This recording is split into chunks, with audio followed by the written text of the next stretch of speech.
heightened states of emergency across the nation as the number of coronavirus cases soars above 3,000. Every option is on the table. This is a crisis that will be with us, first of all, I believe, at least 6 months.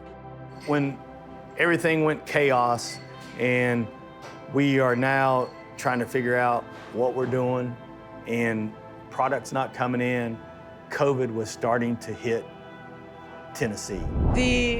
The main changes are that we are requiring that restaurants and bars in the city of Knoxville no longer serve people inside, that they go to carry out and delivery only. We realized that no matter what was put in front of us, we were going to go forward. I don't cook barbecue to make money. I cook barbecue to justify my life.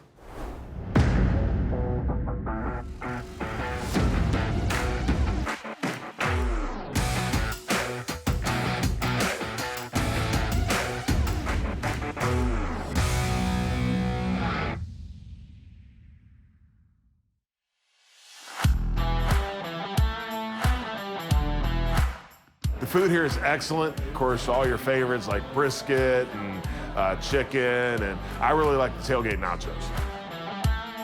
This restaurant and George have been a gift to this community. He shares this place with everyone. He loves to provide the food for events and outings. It's a well-known story that we all love and appreciate. We embrace that. Before the pandemic, everything was booming around here. We had a packed house, to-go orders left and right, call-in orders for next days, caterings, a whole wedding season booked. It was business as usual. The day we found out the restaurant was going to close was very hard.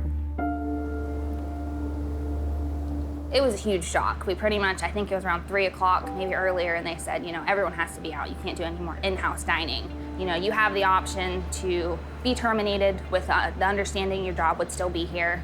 But, you know, if we can't get through this, dead end may not be a thing afterwards. Well, there's a great expression in the business. People want to know how much you care before they care how much you know. And at Bush Brothers, that really resonates. This is a tough time for a lot of people. And fortunately, we are in a position where we can extend a helping hand. George told us that he thought he could keep 6, maybe 7 of us on. He wasn't sure at that point in time whether there'd be a reduction in pay or what the pay structure would change to. But he wanted us to all go home and take a look at it, think about it. And the next morning, all 6 of us showed up and we went right back to work.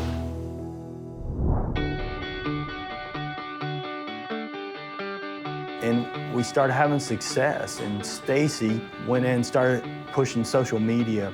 So he'd be like, hey, Stacy, let's try to sell as many burn-ins as we can today. Okay, great. So I go back there, get a great video of it, picture, anything, put it on social media. We check the sales report at the end of the day, and we're like, I don't know if we've ever sold this many burn-ins in a day. We finally realized that we can bring the staff back in. I started making phone calls. Would you be willing? When can you start? And every phone call I made was just tomorrow, tomorrow, tomorrow. I think it's fair to say that operators like George at Dead End BBQ will remember those who were there for him, and other operators throughout this community and throughout the country. They know who's in it with them.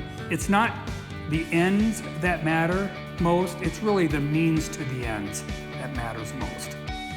We can see where we were and how we've come back from this and how we're progressing forward and how we're going to go to the next level. And we hope that by the end of this year, everybody keeps on doing what they're supposed to be doing, we will be fully back and have the greatest comeback of all time.